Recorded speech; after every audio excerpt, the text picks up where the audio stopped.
بسم اللہ الرحمن الرحیم نحمدہ و نصلی علی رسولہ الکریم اما بعد السلام علیکم۔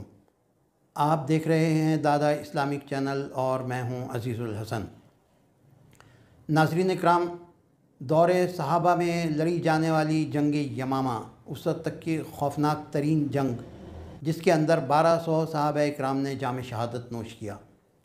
اس جنگ سے پہلے تمام جنگوں میں ملا کے جو کل صحابہ شہید ہوئے تھے ان کی تعداد تھی 259 اور اس اکیلی جنگ کے اندر 1200 صحابہ اکرام نے اپنی جانوں کا نذرانہ پیش کیا۔ کیوں؟ یہ جنگ کس کے خلاف لڑی گئی تھی؟ شاید آپ یہ سن کر حیران ہوں کہ جس شخص کے خلاف یہ جنگ لڑی گئی تھی وہ اللہ پر ایمان رکھتا تھا، قرآن کو بھی مانتا تھا اور حضور صلی اللہ علیہ وسلم کو نبی بھی مانتا تھا، تو پھر اس کا قصور کیا تھا؟ اس کا قصور یہ تھا کہ اس نے حضور صلی اللہ علیہ وسلم کی نبوت کے اندر شراکت مانگی تھی، اور جب انکار ہو گیا تو اس کے بعد اس نے دعویٰ نبوت کر دیا۔ مسلمہ کذاب اس شخص کا نام تھا۔ صحابہ کرام نے یہ نہیں کہا کہ یہ یہود و نصارہ سے بہتر ہے جب ہم یہود و نصارہ کے خلاف جنگ نہیں کرتے، ان کا قتال نہیں کرتے، امن و امان دیتے ہیں، تو اس کو بھی امان دے دی جائے۔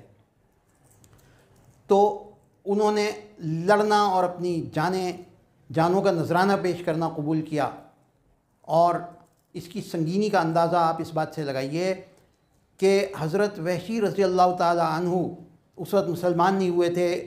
احد کی جب جنگ ہوئی تھی تو انہوں نے حضور صلی اللہ علیہ وسلم کے چچا سید الشہداء حضرت حمزہ رضی اللہ تعالی عنہ کو شہید کیا تھا۔ فتح مکہ کے موقع پر یہ مسلمان ہو گئے، انہوں نے اسلام قبول کر لیا، حضور صلی اللہ علیہ وسلم نے انہیں معاف بھی فرما دیا، مگر ساتھ میں یہ بھی ان سے کہا کہ میرے سامنے نہ آیا کرو، مجھے چچا یاد آ جاتے ہیں۔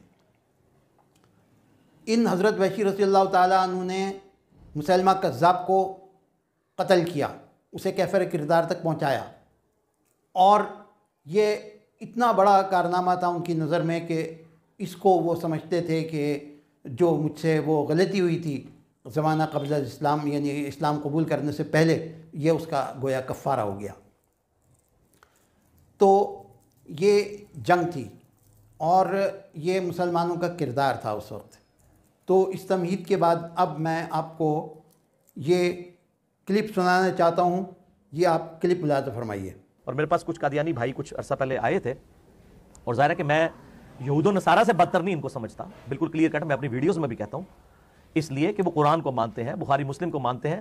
بس جس طرح آپ کے بزرگ بابوں نے آپ کو نماز کا طریقہ بخاری مسلم سے نہیں بتایا اور پوری زندگی آپ اس طریقے سے چلتے رہے، توحید قرآن کی نہیں سمجھائی، آپ اپنے اپنے مکتب فکر میں دیوبند، بریلوی، اہل حدیث، شیعہ جدھر جدھر لگے تھے لگے ہوئے ہیں، وہ بھی اپنے اپنے مکتب فکر میں لگے ہوئے ہیں۔ یہ آپ نے کلپ ملاحظہ فرمایا، اس کے اندر جو پیرایا اختیار کیا گیا ہے وہ اس کے بعد کچھ کہنے کی ضرورت نہیں رہ جاتی، لیکن آپ یقین کریں کہ جب میں اسے پوسٹ کروں گا تو ان کے گول کیپر آ جائیں گے اور وہ یہ کہیں گے کہ پوری ویڈیو دیکھو، حالانکہ اس کلپ کے بعد کچھ مزید آگے پیچھے نہ کہنے کی نہ سننے کی گنجائش رہ جاتی ہے۔ اور جہاں تک یہ بات ہے، انہوں نے یہ بابوں کو بدنام کرنے پر تلے ہوئے ہیں، اس کی آڑ میں یہ کھیل کھیل رہے ہیں۔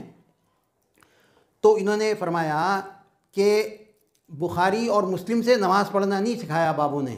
جی، یہ ایک اور دھوکہ ہے، اور نماز پڑھنا جو ہے وہ کیا ہے اور کیسے ہے، اس کے اوپر انشاءاللہ تعالی میں ایک اور کلپ بناؤں گا۔ اس وقت تک آپ اس بات پر غور کریں کہ انجینئر صاحب کے جو فالوورز ہیں ان کی کیا حیثیت ہے، وہ کون لوگ ہیں آخر، اس پر غور کریں۔ وآخر دعوانا ان الحمدللہ رب العالمین۔